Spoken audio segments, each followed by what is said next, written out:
to Equalizer podcast. My name is William Acosta, where the realities of law enforcement, geopolitical organizations, crime come together in one compelling conversation. I'm your host, and today's episode is truly special. Joining us is Mr. Jack McFarland, a retired supervisor special agent with the Drug Enforcement Administration, with over 32 years of career that took him from the streets of Philadelphia to the heart of major drug wars in the Caribbean and beyond. Jack brings unrivaled expertise in tackling international trafficking networks, high-risk undercover operations, and building global partnerships to fight organized crime. Get ready for a deep dive behind the headlines as we explore the power dynamics and personal stories in the strategic battles shaping drug enforcement in the modern era, directly from someone who has seen it all. Let's get started. Welcome to Equalizer, Jack. It's really an honor to have you in this program today. Thank you, Bill. I really appreciate you taking time out and allowing me to come and speak, of course, about the Drug Enforcement Administration. And I'm ready to do it. Let's do it, my friend. Let's get started with your beginning as a young man in the streets of Philadelphia, or where you grew up, and how you got involved in law enforcement. That's a great question. Prior to my becoming a federal agent, special agent with the United States Drug Enforcement Administration, I was actually a school teacher and a football coach. And I'm born and raised just a small coal region town, just north of Allentown, Pennsylvania. And I spent several years doing teaching and coaching. But a buddy of mine got me interested in it. He was working for Alphonse D'Amato as a staffer in Washington, D.C. And he sent me two applications, an application for the FBI special agent and DEA special agent. And we were competing at the same time, going through the process for both agencies. And DEA came a calling, and I gotta be honest with you, I'm glad they did first, because for 32 years we rock and rolled and had a great time protecting this great country of ours. So did I have a plan to do become a federal agent? No, not necessarily. But a good friend of mine, Jimmy, who I played football up in Syracuse, got me interested, and I always have to give him a shout out every time I talk about this. Yes, sir. Can you share a defining moment from your childhood that shaped the way your thought process was for the love of country, the integrity, and everything that you have to be a good law enforcement officer? Well, that's a great question. Let's go back when I was a young guy.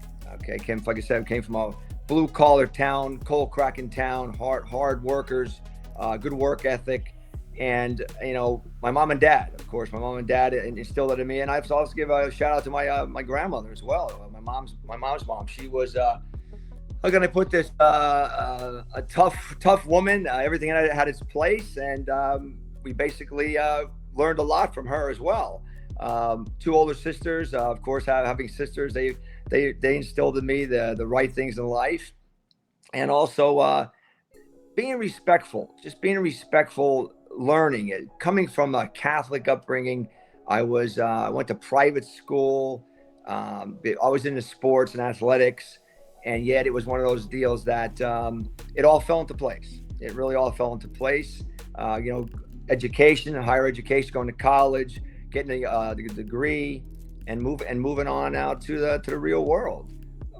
People sometimes will say to you, how did you get into it? How'd you get into it? It's just one of those things. I won't say I fell into it, but yet it seemed that way, that I did fall into the program or the United States Drug Enforcement Administration.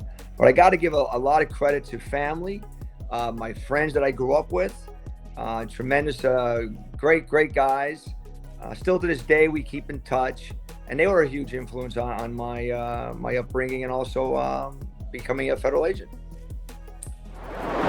How have your goals evolved throughout your career? Go again. I'm sorry. Say it again. How have your goals evolved throughout your career? I mean, what are one's goals in life? I mean, it depends what you're interested in. Are you interested in money? Are you interested in protecting this country? Are you interested to serve? Different people, different things. With me, it was one of those things that I always tried to strive to be the best I can possibly be. Why did I choose, or DEA chose me?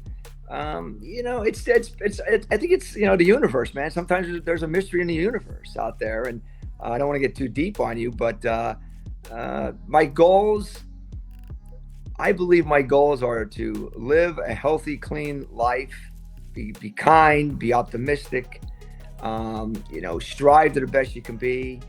And I hope I'm answering your question right. It's a very interesting question, but I haven't really reflected upon my goals in many, many years. Maybe back in my 20s, what were my goals was to make a lot of money and drive a fancy sports car and have a house at the beach. Well, guess what? Like, I got them all. So right now, yeah, and a beautiful wife. So we're good to go, right? We're good That's to go. great. Yeah. Yes, sir. Describe your first day when you got to the field. Oh, wow. It's always a shocking thing for all of us that have worked in law enforcement, especially when you are a young agent or a young investigator, whether you are in a regular police department or state agency or federal agency. There is a big difference between the academy and your first day at work. Well, here we go. My office of hire was the Allentown resident office. Okay, but I'm going to skip over the office of hire. I spent a year in the Allentown resident office, but my office of assignment from the academy at Quantico was the Philadelphia Field Divisional Office. Big operation, many enforcement groups, a lot of great people. I was assigned to Group 3. Group 3 was cocaine, crack. You remember crack, the crack epidemic in the late 80s into the 90s, and marijuana. So I report down to the Philadelphia Field Division. Great story here. Philadelphia Field Division. I meet a gal named Linda. Linda is our assistant administrative officer. So she advises me where I'm going to go and what office, what group I'm going to be assigned to. So she walks me back to Group 3. And as I'm walking down the hallway in my suit and tie and thinking I'm all Joe Cool at the age of, by that time I'm 25, I meet this imposing figure comes walking out of Group 3's door. Dude was like 6'2", just deeply tanned, flowered shirt on, boat shoes on, hands the size of a gorilla. How do I know that? Because he shook my hand, but he almost crushed my hand. And I thought I had good paws from being a boxer. So Linda says to me, let's call him Roger. This is Roger. He's one of the senior special agents in the group. Well, Roger looks me up and down. She says, Billy's in his office. That was it. The man didn't speak to me for another 2 freaking months. That was my first indication. I said, man, what did I get myself into? So Billy was the group supervisor. So I walk into Billy and Linda says, oh yeah, he just met Roger. And then he says, I don't mind Roger's. Roger's, he's kind of a legend, kind of iconic kind of guy, but he'll warm up to you. Well, it took about 2 months for him to warm up to me. So yeah, he wouldn't mess with the FNGs, right? You know what the FNG stands for? Right. Freaking new guy, freaking new girl. Well, I was that freaking new guy, and he didn't want any part of me. Until you proved yourself. You had to prove yourself. Absolutely. Right. You had to prove yourself. And there was a thing that stuck to my mind. One of the hardest things I think that is happening with law enforcement today is informant handling. And it gets a lot of young agents or a lot of even seasoned detectives in trouble because they allow the informant to take over the operation, dictate places, times, and how the operation is going to run. Has that been your experience? Have you seen that in your career? Yeah, yes and no. From my standpoint, we had an amazing, but I worked for a bunch of amazing guys, bosses. I really did. I would identify red flags. They would call it out on you. They would say, it's not going to work. So you had to really listen to your superiors because you didn't really know the job. Yes, you need confidential sources, that we call them in DEA, confidential sources, CSs. The Bureau may call them something different, CWs, but you definitely need them to do your career, do your profession. If you don't, it's very difficult to go cold on someone and get into somebody. Such as one particular thing, case, there was a crook working out at the same gym, and I'm in the gym, so I'm a workout dude. So we start talking, and I'm a grad student and this and that, and before you know it, this guy wants to, after a while, it took a while to cultivate, but after a while, he's selling me dope. Well, crack, selling me crack. So that was one particular one, but very rarely, but with confidential sources, yes, there are times when our guys and gals do get in trouble. Fraternization, I can't do it. No way, can't be covering for them. No way. That is a serious problem. Bill, I'm sure in your career, you've seen that happen, where things are occurring, and you just don't feel right with that particular. You don't jive or you don't mesh. We had one situation, and just bear with me. We had one situation where my senior partner and I we arrested a Colombian female from Medellin. Medellin, right, Bill? Yes, sir, right? Totally. Okay, so we got this gal, and our boss immediately realized that this may sound crazy. We're not that way, but he immediately said, this person who wants to cooperate, she is going with Ann and Susie. She's not going with you two guys. Boom. I mean, I'm thinking, why? What's he seeing that I'm not seeing? You didn't want that opportunity or anything to tease or test you, so he moves it over, and they were successful with it. Better relationship. Right. The other thing is, can you explain to the viewers? A lot of people think that the Drug Enforcement Administration, when they work overseas, that they have a latitude to do whatever they want, and it's not so. I mean, you have to follow a lot of rules, and you have to work with your partners in those particular countries, because you don't really have police powers in those countries. You have. You actually hit it all in the head right there, my friend. Yes, you're in country. You're basically a visitor in that host country. Absolutely. Let's say for Colombia, that ambassador for the United States of America is going to be very particular of how we operate within that country, with also the Colombian National Police. I can't speak deeply about that because I was never assigned to Colombia, but a good friend of mine was, Matt. He was down there, and Mike was down there, and Nick, and all these guys from the Philly era.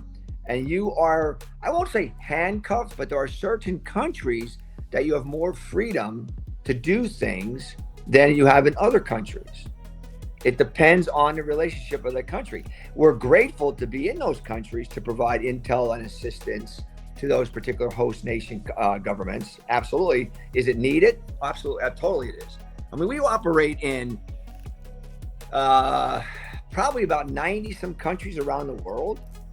Think about that. DEA is in 90 some countries around the world. 200 and some offices domestically in CONUS, continental United States. We're a big operation. And to have those 90 some countries working with those host countries is very, very important. Not just for the host country, not just for the United States of America, but others as well. Others as well, Bill. I hope I answered that question. There is a fine line in undercover work, and when I do instructions, I really drive this right into the middle of the conversation, which is entrapment.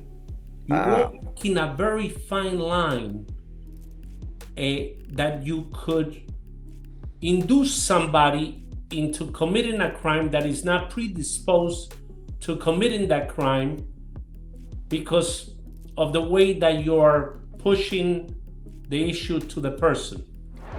But we don't want to push. So recorded conversations, meetings, recorded meetings. Is this guy or gal a legit trafficker? Are they predisposed to sell drugs? Have they done it in the past? Do they have records that say that this guy's a convicted felon or this gal's a convicted felon? So that entrapment defense, I've seen that come up. I've testified against it. You know, it doesn't work. The jury sees through it. They smell it. And it, for me personally, and a lot of the guys and gals that I've worked with, they can come in and say, oh, you entrapped it. You didn't tell the person you were. That's show business. We don't have to do that. So it's all about that. Do your homework to make sure this person is in fact a legit doper, trafficker. Let me go down to one of the questions. What qualities do you prioritize when selecting candidates for specialized roles within your unit once you became a supervisor? Mindset, man. You got to have the right mindset. You better, if you want to, you have guys and gals in your stable. And when I became a boss, and I say this wholeheartedly, I worked with some amazing people. I mean, things that you would scratch your head and say, how did they pull that off? How did they do that within the law? Because we have a playbook, brother. You know that, Bill. We have a playbook we have to stand by. The crooks don't have a playbook. We got a playbook, and we have to follow that playbook. But there's ways we shuffle the plays around. We call audibles here, call audibles there. I'm using football terminology. So my whole thing is, you got to have the people that can handle affidavits. We had a guy in Philadelphia that can write federal affidavits for Title IIIs. Title IIIs are wiretaps that I could never write like that. He bangs them out, bam. And before the judge, boom, they're approved. Let's go. It's 30 days up on the line, 60 days up on the line. Then you have guys that can have their hair on fire. And they're calm, cool, collected, and they're doing a buy bust. And then the next day we're doing another thing. Or the next day we're doing another thing. Calm, cool, collected. Then you got guys that are and gals that are great at interviewing. Bring such and such in. Don't make this person talk. They make them feel bad about themselves, and then before you know it, they're just getting the information out of them. So you have to know your people, and I believe as a supervisor, you have to sit down and make sure that those people know that. I know Jim, he can't go do undercover, but boy oh boy, he sure can write an affidavit. So it's a give and take. You're not always going to have those thoroughbreds in there making those case after case after case, but you have to find out what they can produce or provide to that group in a whole, or the DEA in a whole. You worked at a time in Philadelphia where there was a mob war going on between the two factions, and there were bodies all over the place. I mean, yep. How do you guys handle the pressure of, maybe an ongoing investigation and all of a sudden your target is dead, or, your informant is dead? Oh, geez. Well, that's a great question for the audience. Yes, it is a very violent career. It is a very violent. I never saw it as a job. I saw it as a career, a rewarding career. You got to deal with the punches. You got to roll with the punches. You have to. You're going to have informants that have been kidnapped, killed. You're going to have informants that get arrested by the local county or state, and you're like going, we're done with them. Can't deal with them. They're no good. They're blackballed them. Yes, you have a situation where it's constant pressure, and you have to make sure you're always changing up. As I said earlier in the football terminology, got to call an audible. As CS gets taken off, he's out. He's double dipping. You know what double dipping is? Of course, you know what double dipping is. So double dipping is, they're working for us, and then, oh my God, we get a call from the 8th floor in Philly. It's the bureau saying, Squad 3 saying, up to Squad 3 Philly, FBI to Group 3 Philly DEA saying, last night about 1 a.m, we grabbed Jimmy Boom Bots. Says he's one of your guys. We're like, yeah, what did Jimmy Boom Bots do? He was in the middle of a 5-kilo cocaine transaction, one of our undercovers out of New York. We're like, oh, great. Well, didn't you dex this? Didn't you tell what was going on? But He just showed up on the scene. How can we know? Dex was that Drug Enforcement Communication Systems. We all work together. We know Yes, if they're working, DEA, he's working it. So it's something that we had to be very careful of. Absolutely. Right. What are the primary factors that make the Caribbean attractive to traffickers? The cocaine corridor, my friend, the cocaine corridor. Absolutely. You're coming off that coast of Colombia or Venezuela or Ecuador and, Guyana and Suriname, and you're blowing up the cocaine corridor. And what is the cocaine corridor for your people, for your audience? Well, the cocaine corridor is the Santam countries to your west, the islands, the Caribbean islands to your east, and they just come up into the Caribbean Sea, and they come up the sea, and they'll either break for Africa or they'll break for Europe, or they'll come up the chain, further up the chain, and come up into the United States. Miami, Jacksonville, South Carolina, Philadelphia, Newark, they'll come into. They'll pour it into there as well. So it's a give and take all the way up the chain. How do traffickers exploit the maritime gaps in weak enforcement in the region? Well, that's a great question. We worked with United States of America, DEA, Customs, Coast Guard. We would work with the Dutch, the French, and the Brits. We'd always try to have presence from either sea assets like a 110, Coast Guard cutters from any one of the countries. We'd have also planes. We'd have plane personnel, choppers, helicopters. But it is so vast, Bill. The Caribbean Sea is so vast, and at nighttime, and they're moving these go-fast boats, and they're moving now these, the cargo ships are taking this stuff through. It's hard. If I may be so bold to your listeners, and I said this before, picture this. I'll put it in football terminology because I'm a football coach and a player or whatever. South America is like the defensive line. Our in-country agents, not just DEA, but FBI, okay, Customs, and also the other personnel as well. That's your defensive line. Once that defensive line starts breaking north, now the Caribbean Sea and also your 7 centime countries are where the linebackers are. It pushes up into the also the upper Indies as well. But once it gets into the defensive backs, defensive secondary, now it's in CONUS, Continental United States.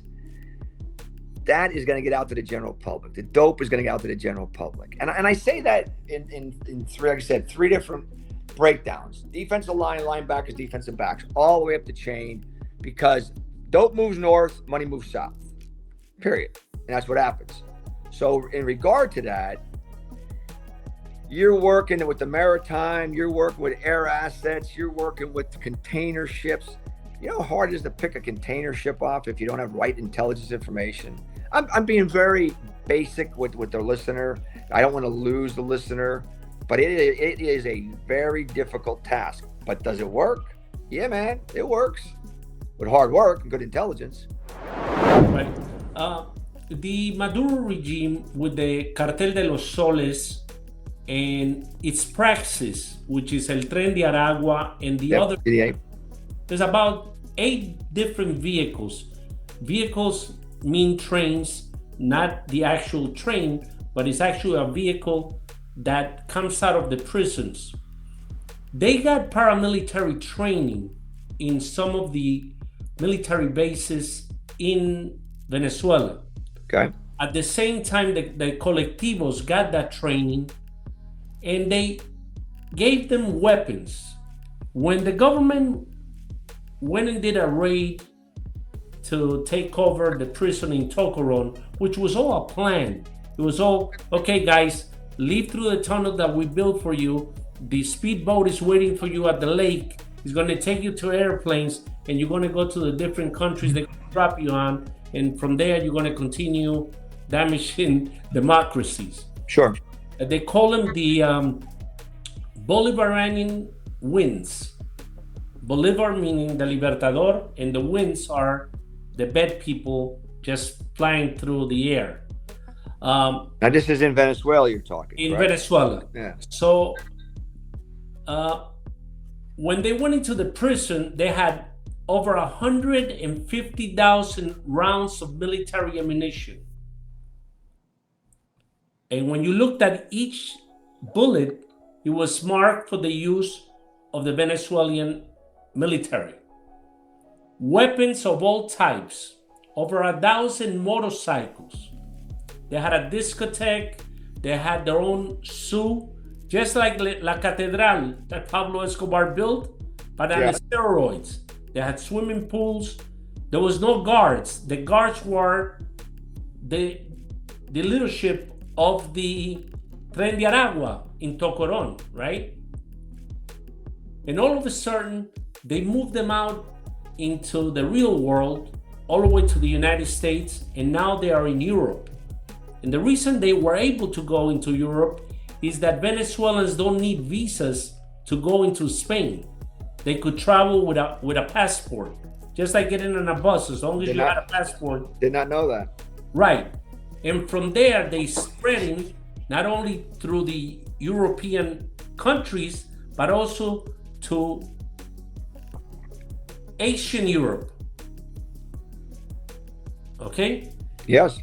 So it's going to be a very hard thing to crack, because I believe, and this is only my belief, where I'm a nobody, but with a little bit of knowledge, that the United States neglected Latin America for a long, long time.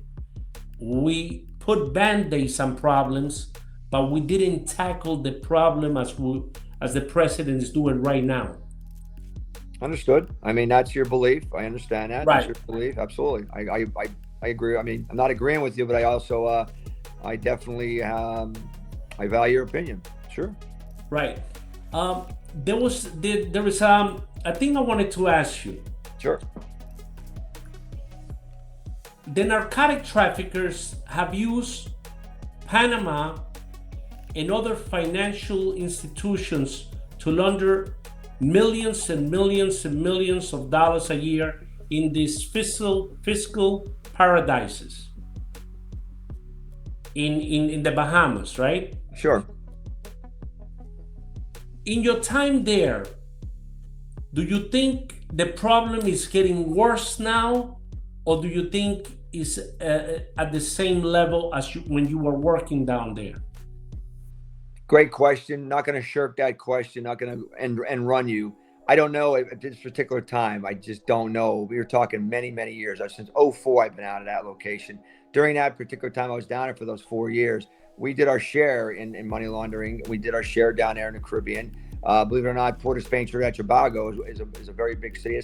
That is the capital. Excuse me, I should put this money laundering haven down there in the Caribbean. Port of Spain, Trinidad, Tobago. You know, did TTs right off the coast of Venezuela. So down there, it was looked hard at. We did our share, as I said, but right now I couldn't answer that because of the fact that I don't have that information available to me. How is the cooperation between the Dominican Republic, Haiti, and other countries with the United States? Very good question. Well, as I said earlier, when I was down there, we worked in basically 4 countries: United States, the Brits, the Dutch, the French. Not to point fingers, but the Brits were probably our closest allies because they had the same mentality, I believe. The French were blase, still did their job, and the Dutch were kind of like a little more aggressive than the French were. Case in point, we go to a coordination meeting over at St. Martin. Go to the Dutch side, Dutch up top, French down below, and you go into over to Dutch to do a meeting. And the French would be present, the Dutch would be present, and also the Brits would be present.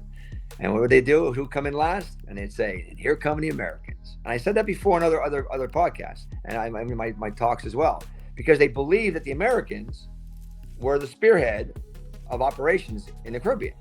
We wanted it the most because why? Because we're the closest, where the other ones are so far away over water to the northeast of us. But we're United States of America is right up the chains, right up the line.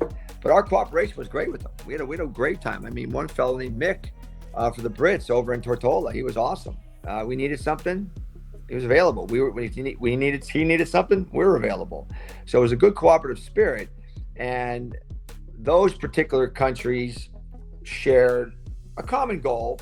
But I think we, DEA, FBI, and representing the US of A, we were the gangbusters. We were kind of forging it ahead. We were driving the ship per se. We were bringing more assets in than they would bring in, because we had Puerto Rico to the west of us, 75 miles to the west of us, and for your listeners, remember the Caribbean is a vast location. I said this before.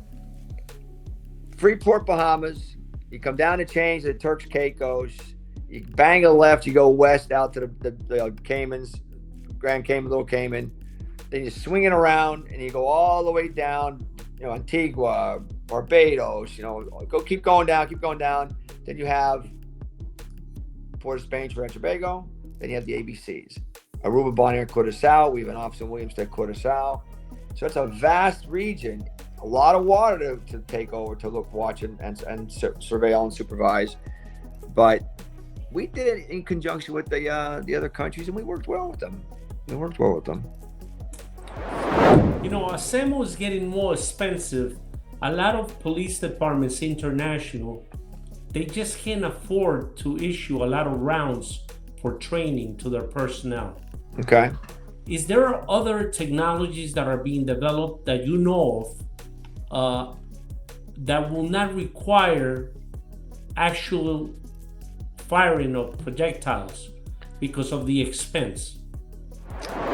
Once again, good question. Don't know the technology that's out there. Don't know what T&E's out there. Texting and evaluation is out there. What's occurring? I do not know that. I do know that what I was trained on for escalation of force, you have a whole belt full of tools. You have tools of course. Let's go from mere presence to verbal commands to physical hands-on. Then you're talking Aspeton, you're talking capstun spray, you're talking stun gun. Stun gun was not even for an option for me when I was on the job. And of course, then you have the use of deadly force, which is your handgun, shotgun, or automatic rifle. Yes, there's the bean bags. A lot of departments use the bean bags. We don't use bean bags. We're not doing that. We don't use that. So it depends, Bill. It depends what's out there and what do we want to implement. Let's talk a little bit about Haiti. After the death of President Jovenel Moise, there was a more or less of a takeover of the country by AKA Barbecue, an ex-police officer that became a gang member, and then Sure. he took over 5 of the gangs and settled them into one gang. About a couple of months ago, they had a big escape of over 3,500 prisoners from the Port-au-Prince jail. I think the only ones left in the jail were the ex-Colombian Special Forces soldiers that are involved in the death of Jovenel Moise. And the reason they stay in their cells is because they said, if we leave, we're gonna get killed in the street. So they made the choice to stay. It has become almost a lawless country, a country with no law. No matter, they send a detachment of Nigerian police officers and military people. They have tried to utilize Mr. Prince to bring some of his people in the private military company. Do you think there is a way that the United States could get involved to help this country get out of the problem that they're in with the gangs? Well, as you know, or if you don't know, we of course have an office with them in Port-au-Prince, Haiti. That's a tough question for a political oversight. I know they've tried to bring soldiers in from Africa. I don't know how good that's working. I do know that they're trying to stand up training down there. The US of A is trying to help with training to bring personnel on board. So it's it's a rough situation within regard to Haiti. It's been like that for many years. I mean, you know that in the Don Rep and Haiti are connected. They're landlocked. The Dominican Republic will post army personnel along the border. So when Haitians are trying to come into the Dominican Republic, they push them back over. There's a joke about that. You know what they said? Please. There was a president in Dominican Republic that used to tell their soldiers or police officers to tell if a Haitian was not a Dominican, to ask them to say the word perejil. Perejil is like a seasoning thing used in the kitchen. Okay. It's a vegetable, perejil. Okay. It's like cilantro that they use for the tacos, and they can't pronounce the R, so they used to say perejil. So, oh, you're Haitian, go back. They knew already, and it was like a test. So they made a joke out of it. Sure. No. But yeah, the island, the border in La Habon is a very porous border, and no matter how they try to contain both the traffic from Dominican Republic trying to go into Haiti to escape authorities within Dominican Republic, or vice versa, the criminals from Haiti trying to go over to the Dominican Republic to hide in plain sight in the population of the Dominican Republic, is a common threat to both nations. Sure. I mean, it's one of those things that, like I said, with the Haitians, very, very ruthless, very, very rough country. And of course, dealing with the Dominicans and the Haitians, how can I put this? Yeah, the Dominicans didn't want the Haitians in their country. They keep them out. They would keep them out. What are the lessons you wish you learned earlier in your career? After, looking and sitting back in your living room and saying, I could have done this differently, or it could have worked better this way. Have you ever questioned anything you did? Well, kept my mouth shut a little more and listen a little more. But I believe the personnel that I ended up going towards or gravitating towards were amazing, helped me along in my career. You can't do it all by yourself. There's no doubt about it. And once again, to Frank and to Rick, and there's so many guys. I mean, even Pat, who was our boss in Quantico. So many. Sal, of course, over in Puerto Rico with my boss down there. You can go on and on it. The bosses know if you're gonna know a guy that's a leader or a gal that's a leader if they are confident under fire, know how to take care of business. I sit back and I say to myself, should have did this, should have could that, should have could have would have. I'm not that kind of guy. I mean, I do what's in front. I take one day at a time, enjoy life. But yeah, I mean, listen to what people are telling you. Eyes open, ears open. You keep your mouth shut a little more, because eventually you're going to be the one that's going to be directing people, and you have to learn it. It's like, just taking all the stuff in your toolbox and your bag. And I love the question. That really comes to mind, but yet I would have to say, for someone that's younger, is quiet down. You'll get your turn. It'll come for you. Patience. I think too often, too much anymore, it happens where it's people want things instantly, now. Whereas when I was on, and probably when you were on, Bill, you had to prove yourself. You had to do X, Y, and Z to get to the next step. And sometimes the people are not doing that. And I know it's a whole nother topic, a whole nother issue, but they have to prepare themselves for what's going to happen. Learn the process before you go on to the next step. So for me, I would say probably in my beginning, learn a little more, keep your mouth shut a little more, and go from there. If you had to make a single recommendation, if you had the power, let's forget about that you are a retiree, that you don't have political power, but if you did have the power, what would you recommend the international bodies to do to help the DEA, the FBI, and other agencies to accomplish their mission without putting so many barriers, political barriers? Think like the Americans do, man. Think like the Americans do. We think a whole different way. We are people that I know. We're an aggressive group. We get what we want. We're the greatest country in the world. And if those think that this is not the greatest country in the world, go overseas. Go hang out a little bit. Go and see what there's. Instead of having 50 boxes of cereal in a grocery store, there's 3 or 4 to choose from. Go overseas and see what it's all about. Other countries. I wish if I had all the power, I could wiggle my nose or blink my eye.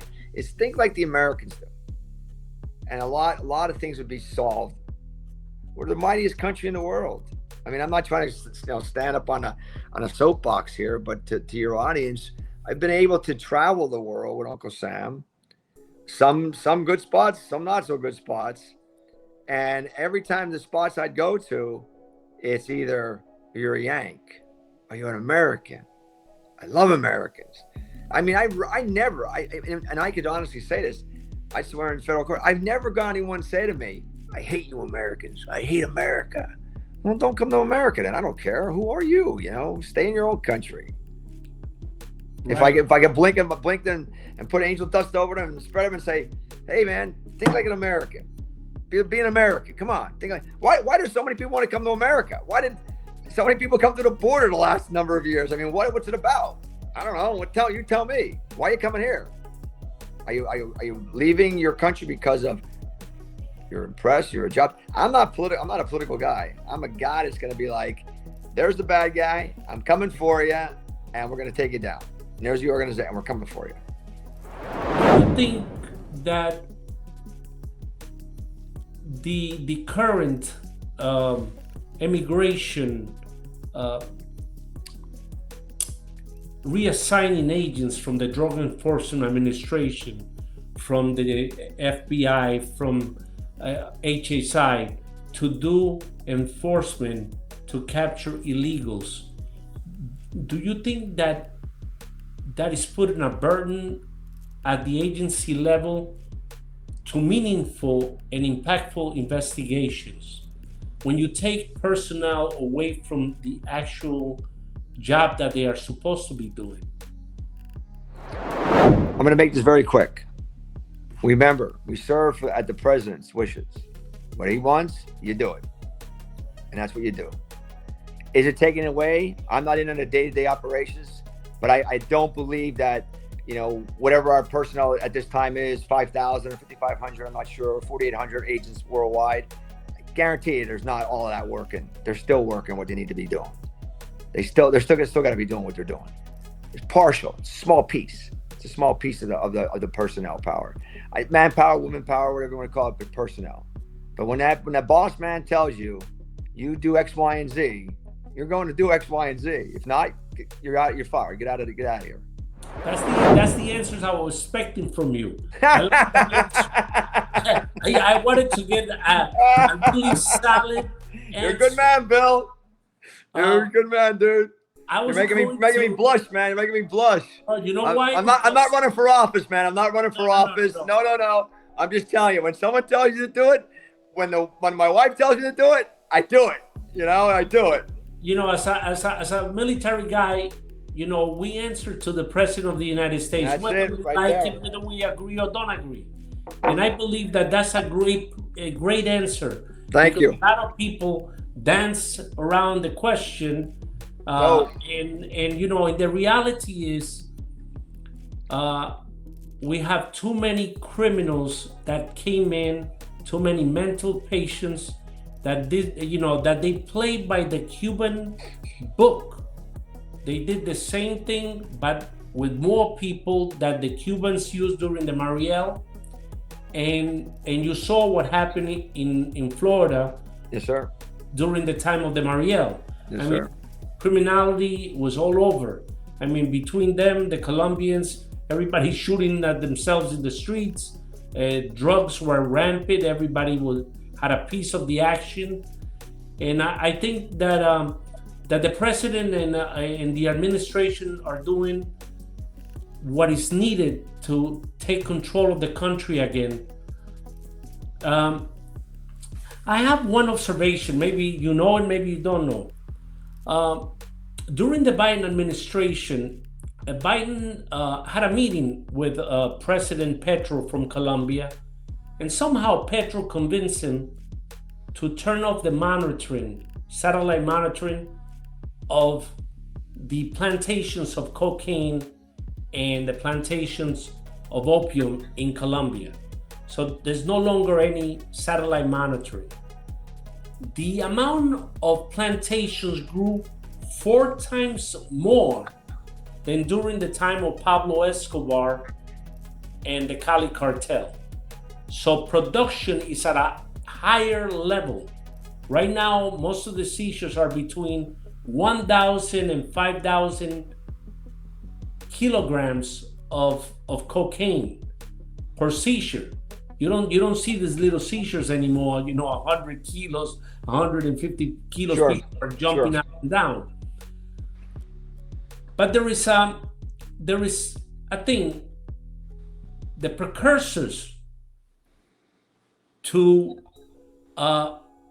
convert the leaves into cocaine come from different regions around the world. And I know DEA and HSI are concentrating highly on trying to stop the flow of these precursors, even though the chemistry of the cocaine that is produced today is completely different than the 1980s. They're utilizing other chemicals and not the regular chemicals that they were using at that time.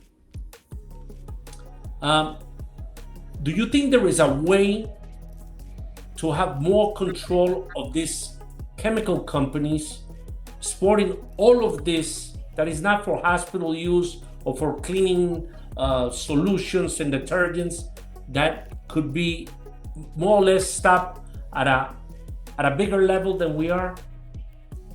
Honestly, talking way over my head. I'm not a chemical guy. There was personnel on this job that are chemical guys. A lot of the guys that work methamphetamine client lab personnel, they would know that. Also, of course, our personnel that's in our diversion in headquarters. Some of our heavies over there, I'm sure they're working day in and day out with the foreign counterparts to try to figure this out, because it all seems to end up in the United States of America. All the bad seems to be in the United States of America.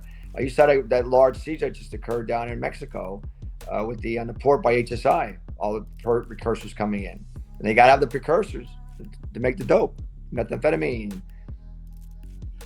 How can the American public in the schools, the public school system and the private school system, help the DEA in the education part of trying to convince kids at a young age to stay away from chemical or substance abuse? Well, I'm going to take it back to the 1980s. Nancy Reagan, what was her slogan? Just say no, right? Right. It works. I mean, it works to a point, but you're not going to reach everybody. Education is very important. Demand reduction is very important. Absolutely. But it comes to a point that it's only so much. Now, what do you have to do? You got to work with foreign counterparts, as I said earlier, but also you got to go to work. You got to enforce it. You got to lock them up. Today, I saw something that I've been thinking about for a long, long time. I'm always a thinker. And I said, we are rewarding ex-convicts to own the licenses to sell marijuana. and I'm gonna show you what happened today. Somewhere in the border in Texas, they had a marijuana dispenser that had a tunnel that went all the way out to Mexico. So if I'm a convicted drug dealer and I'm not reformed, and you give me a license to sell marijuana, do you think that I'm only going to sell marijuana in my location? Absolutely not. You're going to branch out. Just like Does it franchises. make sense to be so blind to think that if you give me a license and you're rewarding my criminal conduct from the past, that I'm going to change? No. I'm with you. Whatever you're putting out there, brother. In the last several topics, I am totally with you. I understand they're great points, and the points are that with this marijuana, it's still federal crime, man. So still a federal crime. Now think about this. It is a federal crime. Do you think that they might take it out of the federal laws one day because of so much proliferation of that has been going on? That battle has been going on for years and years and years, and it will continue to go on for years and years and years. And me personally, let's look at Kiki Camarena. He lost his life in Guadalajara, Mexico, 1987. Yeah, Tortured and killed. Tortured and killed over what? Over grass, over marijuana, man. Over marijuana. I can't. For a guy like myself, I can't say, yeah, prove it, man. Prove it.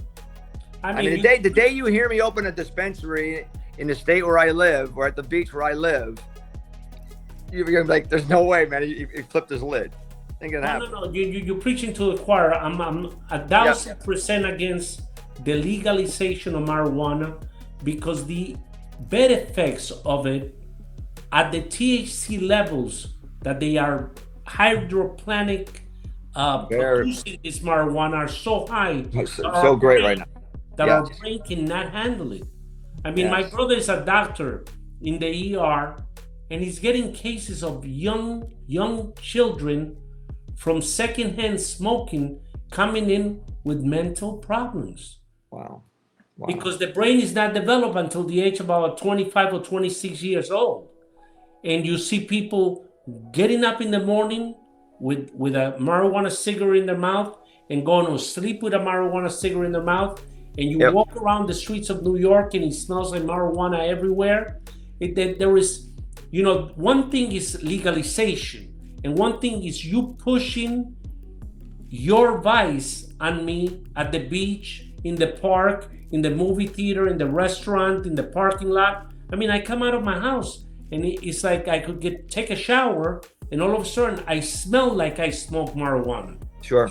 And I bet you if they test me, I'll come up positive. I mean, it's one of those things that, it's if they want to do it, please just keep it away from me. I just can't stand the smell of it. It's skunk. Just keep it away from me.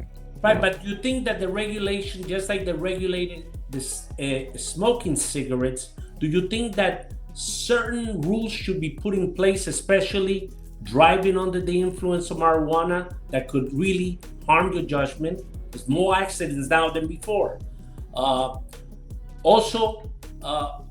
You see truckers in big tracking trailers and the smoke is coming out and he hits your car and you say, this guy is driving tons in that vehicle and he's under the influence.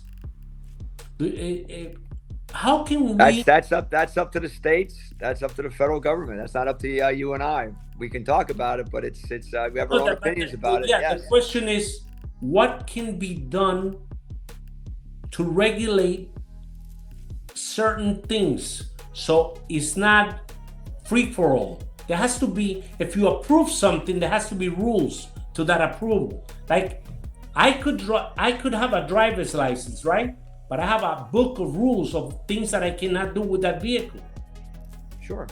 Don't you think that before they approve something in this country, that those politicians that I'm telling you, most of the people that approve marijuana legalization were drug addicts of the past, from the 1960s, from the 70s.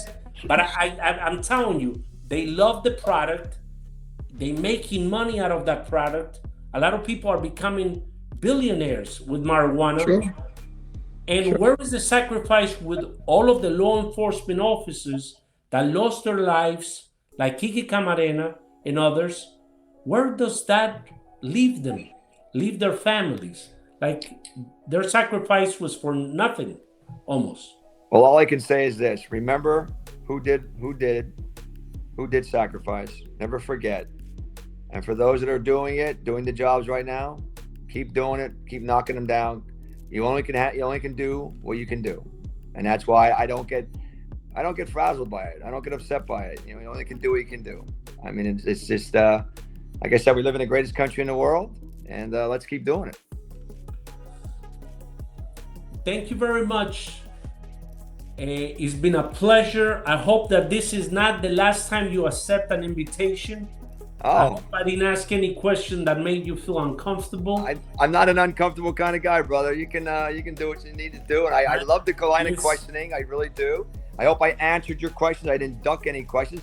I was trying to be very truthful. If I don't know it, I don't know it. I'm not gonna make it up. No. But it's been a pleasure, an honor to have you here, my brother. Yes, And sir, my brother. It's always good to see that nothing changes even after retirement, which is what I've been pushing for. I think that retirees, Yes, and their knowledge should be used to further the knowledge of new police officers and agents. Instead of putting them out to pasture to die, we should use that knowledge to build new leaders in law enforcement. I love that, Bill. I love that. It's a great point. I wish they wouldn't just push you out the pasture. I wish they would have a place for you, have a use for you. Right. I really do. And the other thing is that I believe that the age requirement for DEA and other agencies should be changed. Yes, sir. Not give you a full retirement. 57, they threw me out the door, man. Yeah. Right. If you're intelligent, if you are still in good shape, at any age, they should allow you to work for whatever years you last. And if you die on the job, that's what God wanted you to do. But I think that putting 35 or 37, if you have a special qualifications, they might waiver a couple of years for military use. But I think, I'm 62. I'm going to be 63 in December. I'm right there with you, brother. But I feel that I'm in better shape now than I was when I was 18. I love it. I'm wiser. I'm more calm. I'm not fighting battles that you can't win. Okay. And I believe that we still have a lot to offer. Easy Tap, the federal,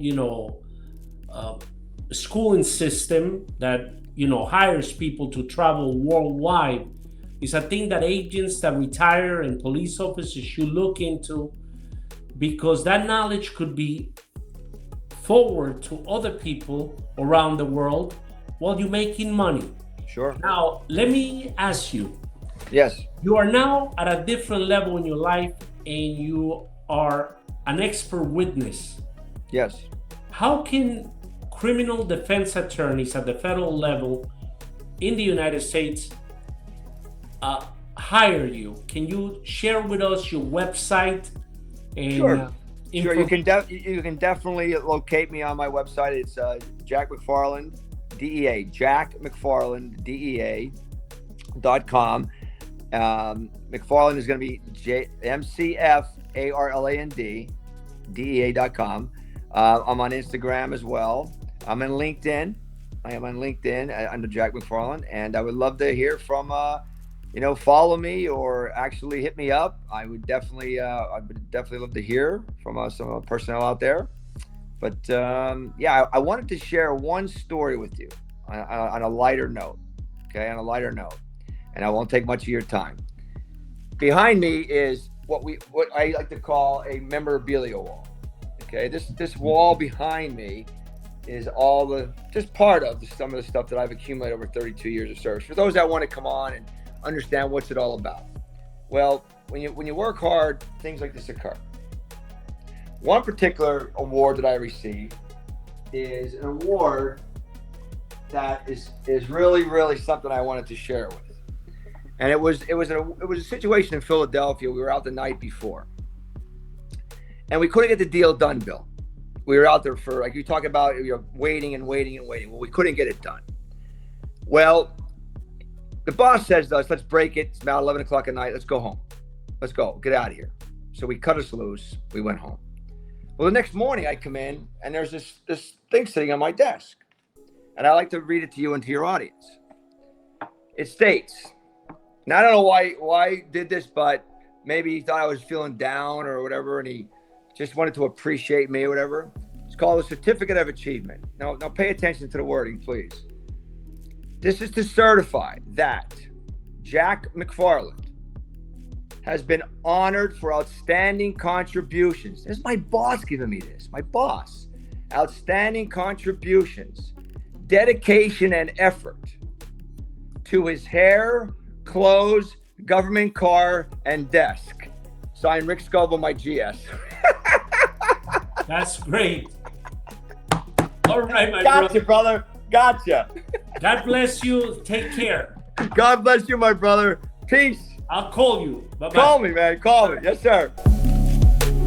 Thank you, Jack, for sharing your insights and experience with us today.